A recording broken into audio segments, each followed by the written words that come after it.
Ce matin, on accueille Patrick Piccinelli pour le temps de message.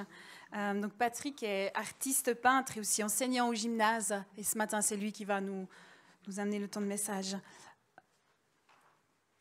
Non, on doit être en haut. On doit être en haut.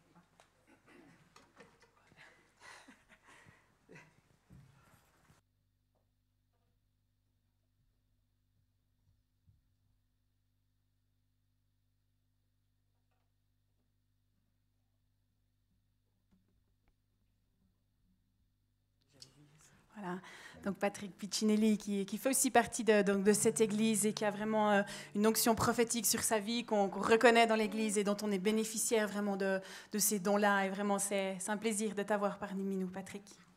Sois béni. Merci Mélanie.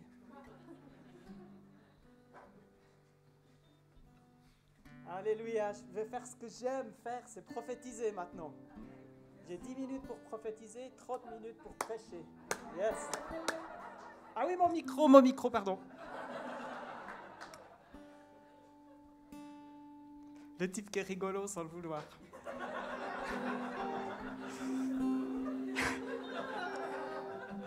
J'ai demandé à ces deux guitaristes, j'étais tellement béni quand vous lisiez vos psaumes et qu'eux, ils jouaient. C'était tellement bon.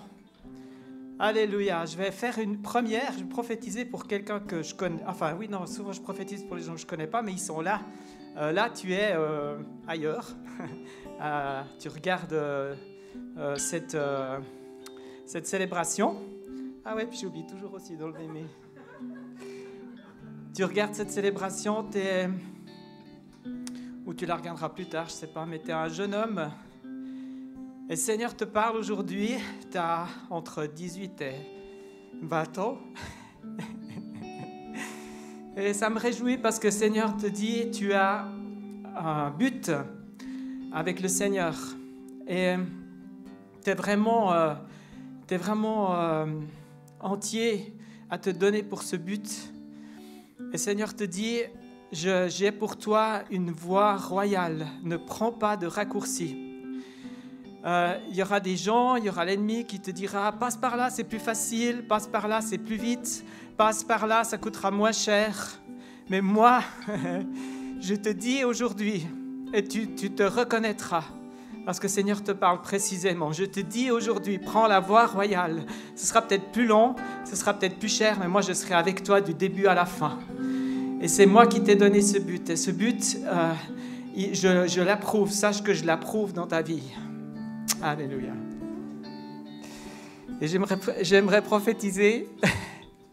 C'est tellement bon pour deux personnes dans la salle. Et la première, c'est cette jeune femme avec une écharpe carronnée, un pull blanc et puis un masque bleu. Est-ce que tu pourrais te lever? T'es prête? Tu t'appelles comment? Nadia. Nadia, aujourd'hui, c'est une onction. Et Saint-Esprit, je sais que tu viens maintenant et que tu la touches.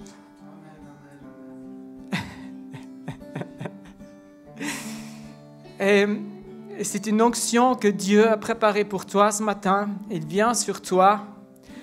Et c'est très particulier, je vais te la décrire. Le Seigneur descend sur toi avec une onction qui est parfumée. Et peut-être tu peux même la sentir. C'est des aromates et qui sont très vifs. Et cette onction, elle vient sur toi et c'est comme si tout d'un coup, tu pouvais respirer plus librement. Et c'est comme si tout d'un coup, tu étais une athlète et que tu découvrais que, en fait, tes poumons, ils avaient une capacité d'air beaucoup plus grande que ce que tu avais jamais pensé. Et donc, cette onction, elle vient sur toi ce matin. Elle est sur toi maintenant. Merci, Saint-Esprit, pour ce que tu fais. Alléluia. C'est tellement bon. Tellement bon. C'est sur toi ce matin. Oh, mais profites-en. Ouvre ton cœur. Dieu fait une chose nouvelle et c'est ce germe ce matin qui est là sur toi. Et Seigneur te dit, il y a des domaines de ta vie où tu pensais que tu étais arrivé au maximum. Sache que Dieu ouvre maintenant. Et dans ces domaines, tu vas aller plus loin. Et en particulier les domaines où on t'a dit, ah ben maintenant tu as atteint ton maximum. Non, c'est pas vrai. Le Seigneur dit, tu n'as pas atteint ton maximum. Je vais te faire grandir encore. Ah, ah. Amen. Ming, lève-toi s'il te plaît. Ming, j'ai une vision pour toi. Je t'ai vu tous ces derniers mois, même bien des mois. Tu es parti et tu as traversé, je t'ai vu traverser comme un lac gelé, avec une glace très fine. Et le Seigneur dit, merci Ming, parce que tu as été fidèle. Tu as gardé les yeux braqués sur moi, ce qui t'a permis d'avancer par la foi. Tous ces mois, tu as avancé par la foi et cela plaît beaucoup à l'Éternel. Et sache que tu n'as jamais été en danger, il a toujours été avec toi de chaque côté. Mais tu as été courageuse parce que tu as avancé sur une glace très fine. Tu as avancé sur un terrain qui était dangereux. Et pourtant, tu n'as jamais faibli, tu ne t'es jamais arrêté. Quand tu étais découragé, tu as regardé à moi. Et c'est un temps de formation. Et sache que tu as gagné des lauriers, Ming. Et je prophétise. Je prophétise sur toi ce matin, Ming, que c'est une étape qui se termine pour toi et qu'il y en a une autre qui s'ouvre maintenant. Et Dieu fait quelque chose de particulier pour toi aujourd'hui même. Son onction est sur toi aussi maintenant. Et Jésus est devant toi. Et sache qu'il touche tes pieds et qu'il dit, je te donne des chaussures nouvelles parce que tu vas parcourir un terrain nouveau. Et Jésus est tout proche de toi maintenant. Il ceint tes reins. Et ensuite, la chose merveilleuse qui me touche tellement, Jésus est face à toi, il pose ses mains sur tes épaules et dit, je fais descendre mon onction sur toi, encore et encore et encore. Alléluia, alléluia. C'est tellement ça, c'est tellement parfait ce que Jésus fait maintenant par son esprit sur toi, Ming. Et je vois que Jésus t'équipe de la tête aux pieds. Je vois qu'il dépose aussi maintenant sur ton corps fortifié comme un sac à dos très léger où il y a des équipements que tu ne connais pas encore, que tu pourras utiliser pour bénir. C'est des dons, c'est des ministères qui s'ouvrent et c'est des cadeaux excellents qui viennent d'en haut. Amen. Merci Jésus. Il me faudrait des mouchoirs, s'il vous plaît. Merci beaucoup. Merci.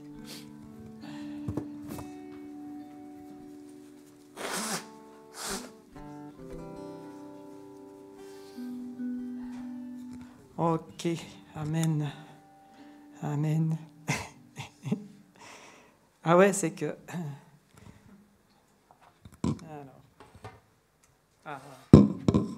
Merci beaucoup, c'était trop bien de prophétiser avec vous. Yes. Merci. La dernière fois que j'ai prêché, j'avais lu Ésaïe 43-19 et c'est un peu le cœur de mon message. Je ne vais pas leur prêcher ce message, mais c'est comme une suite. Et Ésaïe 43-19, ça dit « Voici que je fais une chose nouvelle, elle est maintenant en germe, ne la reconnaîtrez-vous pas ?» Et je te dis spécialement, Nadia, reconnais ce germe de la parole prophétique dans ta vie parce que il ne suffit pas de recevoir une prophétie, c'est un germe. Ce n'est pas les seuls. Mais quand on prophétise sur vous, vous recevez un germe. Et notre responsabilité, c'est de le reconnaître. Dieu dit, reconnaîtrez-vous ce germe de la chose nouvelle que je fais dans ta vie? Et c'est c'est notre responsabilité de reconnaître, de dire « Ah, je reconnais que tu as fait quelque chose et que c'est le début de quelque chose de plus grand. » Et ça revient à dire, je vais parler de 3 passages de la parole, c'était des choses que j'avais données la première fois que j'ai prêché à la Béroche, quand on était encore en haut. Et je vais parler des petits commencements, je vais parler des eaux qui coulent doucement, et je vais parler des murmures doux et légers. Et quand l'Éternel dit « Je fais une chose nouvelle, elle est en germe, ne la reconnaîtrez-vous pas ?» ça veut dire reconnais, parce qu'il y a un petit commencement. Un germe, c'est vraiment petit. Mais ce que Dieu fait, quand Dieu donne un germe, c'est dans le but de grandir et d'être énorme. Dieu fait des choses nouvelles, énormes dans nos vies. Alors, le premier passage dont je veux parler, c'est juste un verset, mais je suis obligé de lire quand même quelques versets parce que je n'ai pas trop envie même si je ne veux pas parler du contexte, je n'ai pas trop envie de l'isoler. Et c'est dans Zacharie 4, versets 6 à 10. « Alors, il reprit et me dit, c'est ici la parole que l'Éternel adresse à Zorobabel. Ce n'est ni par la puissance, ni par la force, mais c'est par mon esprit, dit l'Éternel des armées. Qui es-tu, grande montagne, devant Zorobabel? Tu seras aplanie. Il posera la pierre principale au milieu des acclamations. Grâce, grâce pour elle. La parole me fut adressée en ces mots. Les mains de Zorobabel ont fondé cette maison, et ses mains l'achèveront. Et tu sauras que l'Éternel des armées m'a envoyé vers vous. Car ceux, et c'est ça le verset 10, car ceux qui méprisaient le jour des faibles commencements se réjouiront en voyant le niveau dans la main de Zorobabel. Ces 7 sont les yeux de l'Éternel qui parcourent toute la terre. Donc en 538 avant Jésus-Christ, Cyrus, et ça c'est un germe quand même incroyable, ce roi, il libère les captifs de Babylone et leur dit, vous allez maintenant reconstruire le temple qui est en ruine. Et ça me faisait tellement penser à nous, parce que nous, avant qu'on connaisse Jésus, on était des prisonniers, on était des captifs. Et Dieu nous a amenés ici dans l'Église pour construire. C'est lui qui fait tout, mais n'empêche qu'il nous a amenés là et il nous a donné d'être des bons intendants de sa grâce. Et voilà, ces gens partent. Et pourquoi on parle de faible commencement? Dans cette histoire, on ne peut pas trouver plus faible, enfin c'est difficile de trouver plus faible commencement. Déjà, toute une partie d'Israël était complètement indifférente à cette reconstruction. Et ces gens, ils ont été libérés de leur captivité pour reconstruire des ruines du temple, là où il y a la présence de Dieu. Et il y avait donc une grande indifférence d'Israël, et en plus de ça, ils étaient tout le temps attaqués par les peuples voisins. Donc c'était difficile. C'était le germe parfaitement juste, parfaitement exact. C'était vraiment Dieu qui a fait ces choses. Mais ce n'était pas facile. Est-ce que Dieu vous a déjà dit, je vais faire des choses dans ta vie, puis qu'ensuite, ce n'est pas si facile, et puis ça ne va pas si vite, et puis ce n'est pas exactement comme on avait pensé que ça serait. Et pire, la différence d'Israël et les attaques incessantes ont fait que ça s'est arrêté, ça a été abandonné. Et pendant 16 ans, waouh! Est-ce que vous avez vous êtes déjà mis en marche pour le Seigneur? Ou en tout cas pour un but, vous saviez que c'était validé par Dieu et que c'était difficile et qu'en plus, vous avez eu finalement un échec. Et c'était il y a des années en arrière. Eh bien, Dieu vous parle ce matin. Vous vous dites, si c'est moi qui t'ai parlé, ce n'est pas terminé. Et je vais te relever de tes échecs. Et qu'est-ce que fait Dieu? Et ça me plaît beaucoup. Dieu envoie 2 prophètes après 16 ans en disant, j'ai pas du tout abandonné mon idée, mon but, que le temple soit reconstruit. Et le temple sera reconstruit. Donc il envoie Agé et il envoie Zacharie, sauf erreur. Alléluia. Donc, le germe, c'était le fait d'être libéré. Et moi, j'aimerais dire une chose ce matin dans l'Église. Si tu ne connais pas Dieu, Dieu fait un germe en toi aujourd'hui en disant « Viens à moi et je vais te faire grandir mon germe dans ta vie. Ma destinée, elle va grandir, elle va devenir magnifique, tu vas porter des fruits. » Et à nous qui avons eu des échecs, et c'était peut-être particulièrement douloureux. Des fois, je ne sais pas, on s'est engagé dans une église et puis on a dû partir ou ça s'est divisé, ça a périclité. Et pourtant, on était sincères, on voulait grandir. Et il y a eu des échecs. Et Dieu nous relève de ces échecs. Et Dieu mène tout à bonne fin pour nous. Tout concourt au bien de ceux qui aiment Dieu. Et j'aimerais vous dire ce matin, c'est pas parce qu'un projet... Alors, je dis pas que tous les projets de Dieu sont longs ou amènent à des échecs et puis ensuite il nous relève, c'est pas ça. Mais je sais que Dieu me demande ce matin, et ça me réjouit tellement, de prêcher, de dire, tu as eu un échec, Dieu est toujours avec toi. Ça a été long, c'était difficile, mais tu as eu raison. Continue. Et c'est pour ça que Dieu nous dit « Ne méprise pas les faibles commencements ». C'est pour ça que Dieu dit « Reconnaîtras-tu le germe que j'ai planté dans ta vie parce que je vais faire une chose nouvelle ». Le deuxième passage dont j'aimerais vous parler, c'est dans Ésaïe chapitre 8, verset 6, je vous le lis. « Puisque ce peuple a méprisé l'eau de Siloé qui coule doucement, et a éprouvé de la joie en pensant à Rétzin et au fils de Rémalia, le Seigneur va faire monter contre eux les puissantes et les grandes eaux de l'Euphrate, à savoir le roi d'Assyrie et toute sa puissance. Il grossira dans tous ses canaux et débordera sur toutes ses rives. » Moi, de nouveau, là, je ne veux pas parler du contexte, mais je veux parler de l'eau de Siloé qui coule doucement. Et je ne veux vraiment pas faire peser des reproches. C'est vraiment un cadeau, ce message. J'ai dit à Renan cette semaine, j'ai de la joie, je me réjouis de prêcher ça. C'est trop bon. Et à l'extérieur des murailles de Jérusalem, il y avait une fontaine qu'on appelle la fontaine de Gihon. Je ne sais pas si elle existe toujours. Et c'est une fontaine alimentée par une source.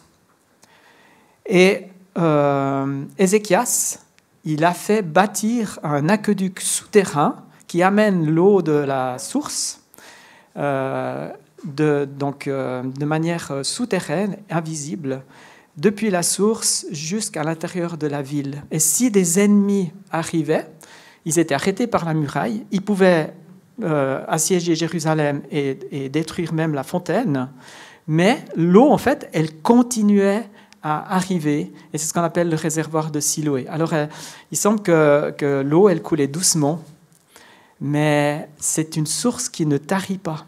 Et je vous dis que dans ce temps, mais dans tous les temps, mais dans ce temps particulièrement, c'est tellement de joie à vous dire, la grâce de Dieu, elle ne s'est jamais arrêtée sur nous.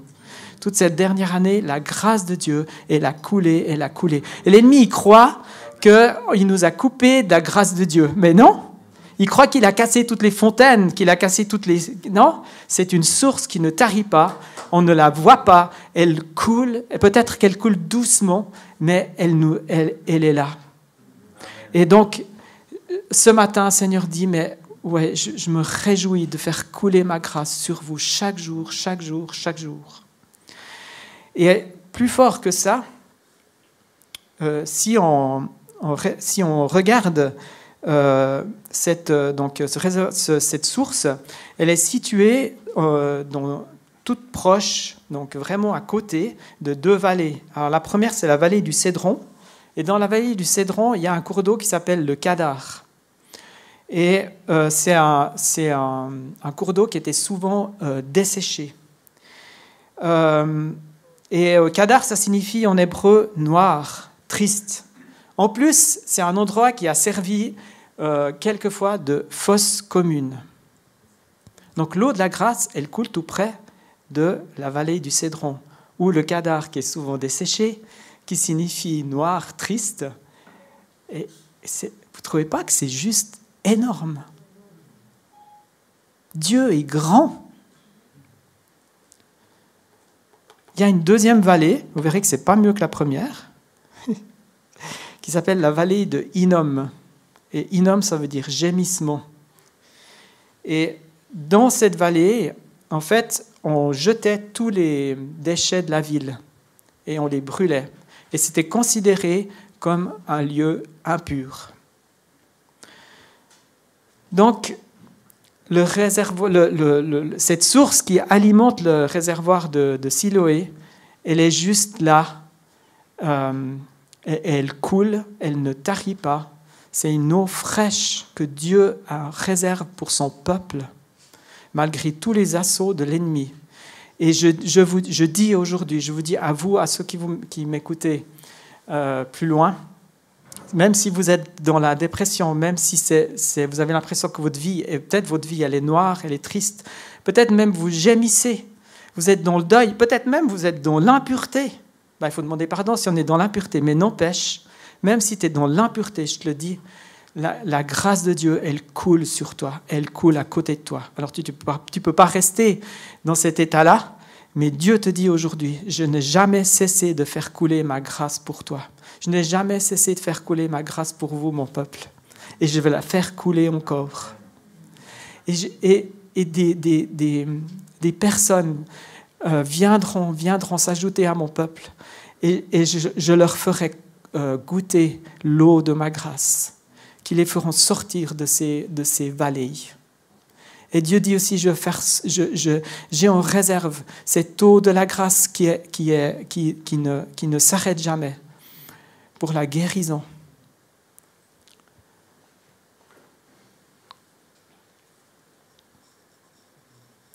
Et vous savez pourquoi on parle de ne pas mépriser l'eau de Siloé qui coule doucement? Pourquoi on parle des faibles commencements du germe? C'est vraiment parce que Dieu attire notre attention sur les petites choses. Jésus, quand il est venu sur la terre, il n'est pas arrivé tout de suite comme le grand roi, même s'il y avait des signes comme les rois mages qui ont apporté les présents, qui ont reconnu sa royauté. Mais n'empêche qu'il est vraiment arrivé comme un germe. Peut-être bien qu'à quelque part on dit que Jésus est le germe de Dieu. Hein. Je ne veux pas trop m'avancer, mais... Alléluia.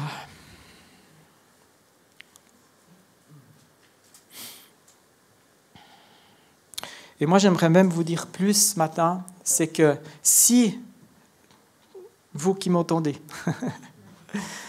vous êtes justement dans un temps difficile, dans un temps de deuil, dans un temps où vous n'arrivez pas à vous sortir d'une addiction, dans un temps où c'est noir, triste, ou dans un temps où vous êtes méprisé, rejeté, eh bien, venez boire à cette eau. Sortez, vous pouvez sortir de ces vallées. La grâce de Dieu, elle est juste à côté de toi. Et même si tu as eu l'impression que l'ennemi s'est défoulé sur toi, la grâce de Dieu ne s'est jamais arrêtée. Ça m'a vraiment frappé. Il y a un jour, je ne sais plus si c'était la semaine passée ou la semaine d'avant, je me suis rendu compte que j'ai été méprisé dans ce que je faisais, dans ce que j'étais, par trois personnes, dans trois domaines différents, par des personnes différentes. Et Saint-Esprit est là pour nous. Moi, je demande tous les jours au Saint-Esprit de m'inspirer dans tout ce que je dis, dans tout ce que je fais. Alors, c'est encore pas parfait. Lui est parfait, pas moi. Mais n'empêche que j'aime tellement, tellement vivre mes journées avec le Saint-Esprit. Et il m'a donné ce verset qui dit, j'ai pu proclamer ce verset qui dit que votre douceur soit connue de tous les hommes, le Seigneur est proche, c'est dans Philippiens, le Seigneur est proche. Ne vous inquiétez de rien, mais en toute chose, faites connaître à Dieu par la prière et la supplication, avec des actions de grâce. Faites-lui connaître vos demandes, et la paix de Dieu qui surpasse toute intelligence, et au-dessus de notre intelligence, gardera vos cœurs et vos pensées en Christ Jésus. Et j'ai vraiment appris, moi je ne sais pas beaucoup de versets par cœur, en général je les sais par cœur parce que Dieu me les donne comme une arme, comme une grâce pendant un temps, puis des fois après je les oublie, enfin je ne les sais plus par cœur, j'ai une mémoire un peu courte comme ça. Mais c'était tellement bon de pouvoir proclamer ça quand je m'endormais et j'ai pas du tout... Moi, vous le savez, quoi, je suis quelqu'un d'assez sensible, quoi. Donc, quand je me fais descendre en flamme comme ça, c'est pas facile, quoi. Mais vraiment, j'ai pu dormir comme un bébé, j'ai pu proclamer que j'étais le fils du roi, que Dieu m'aimait et que l'ennemi pouvait bien me mépriser et c'était pas important, en fait. Dieu nous donne une victoire parfaite. Donc je vous dis à vous qui étiez rejetés, des fois on se rappelle quand on a été rejeté il y a 20 ans en arrière, 30 ans en arrière. Dieu t'aime et fait couler ta grâce sur toi. Et tu n'as pas besoin, alors là il faut pardonner aux gens qui ont méprisé, il faut les bénir. Waouh, c'est juste génial. Hein? Et la grâce, elle est là. Sa source, les eaux de Siloé, elles coulent doucement, mais elles coulent parfaitement et sûrement. Et puis, le dernier passage, c'est dans 1 Roi 19, 12, 13. Je crois que dans 3 messages sur 4, je parle de ça. Donc, c'est quand Élie rentre dans la grotte. Hein. Je vous lis juste quelques versets. Après le tremblement de terre, il y eut un feu. L'Éternel n'était pas dans le feu. Après le feu, il y eut un murmure doux et léger. Quand il l'entendit, Élie s'enveloppa le visage de son manteau, sortit et se tint à l'entrée de la grotte. Et voici qu'une voix lui fit entendre ces paroles. « Que fais-tu ici, Élie ?» Alors un murmure doux et léger,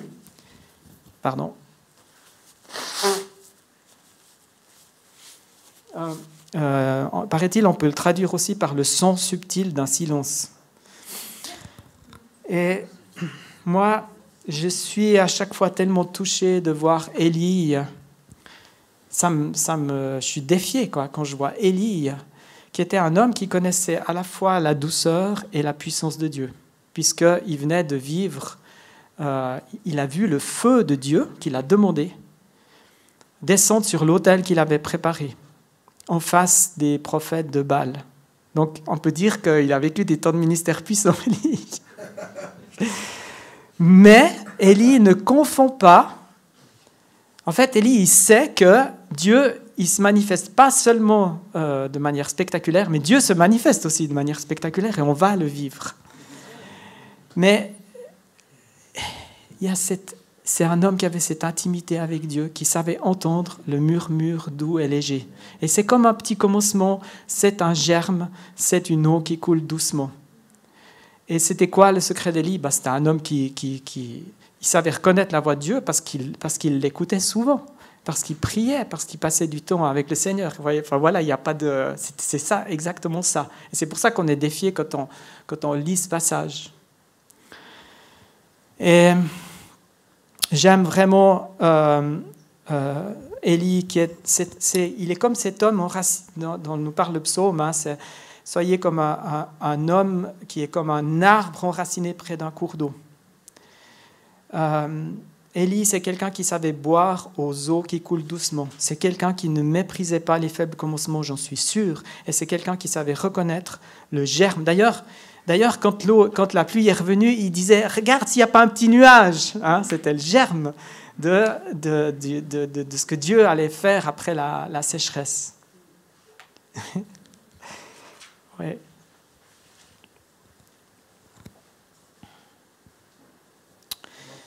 Alléluia. Merci Jésus. Ce message, c'est vraiment un message qui nous parle de l'amour de Dieu, de sa grâce pour nous tous ce matin. C'est vraiment un cadeau. Et quand j'ai prophétisé pour Ming et pour Nadia, je ressentais tellement que Jésus nous touche ce matin profondément. Il nous touche physiquement, il nous touche notre âme, il touche notre esprit. Et vous le sentez, vous le savez. Et ce matin, je ne veux pas vous demander de vous lever, mais simplement je dis à ceux qui sont peut-être dans la dépression, dans la tristesse, dans le deuil, à ceux qui sont dans l'impureté, à ceux qui se sentent desséchés. Sors de cette vallée, il est juste à côté, tu n'as pas à marcher, tu as juste à venir boire à ma source et je fais couler ma source, dit le Seigneur, pour toi. Ma grâce, elle coule pour toi sans cesse. Même quand tu pensais que j'étais loin, j'ai fait couler ma grâce pour toi. Et Seigneur, ce matin, j'appelle ta bénédiction sur ton peuple. J'appelle ta bénédiction sur les personnes qui nous écoutent, sur ceux qui ne te connaissent pas. Tu dis, laisse-moi venir comme un germe dans ta vie. Donne-moi ta vie et je vais te faire grandir en moi. Je vais te faire porter du fruit. Je vais te faire goûter l'eau vive qui vient de mon trône, qui descend directement de mon trône. Il n'y a pas d'intermédiaire. Alléluia. Nous aimons ta présence sainte, Saint-Esprit. Je sais que ce matin, j'ai eu cette vision, Saint-Esprit, que tu étais là et que tu faisais comme des mouvements circulaires depuis la baie Roche, pas qu'on soit le centre du monde, mais à cause du fait qu'on t'a accueilli, qu'on te chérit, et tu as allé plus loin, et tu as été jusqu'à toucher ceux qui nous écoutent aussi au travers des vidéos, au travers de ce qui est enregistré, au travers du streaming. Tu bénis. Et je te prie que ton peuple qui est là ce matin, qu'il n'y ait personne qui parte sans avoir cette assurance que la grâce de Dieu, elle coule, que la grâce de Dieu ne s'arrête pas, que sa source, elle est jamais, jamais, jamais stoppée par l'ennemi. Et que tu nous renouvelles, que tu nous rafraîchis et que tu nous relèves. Alléluia. Amen.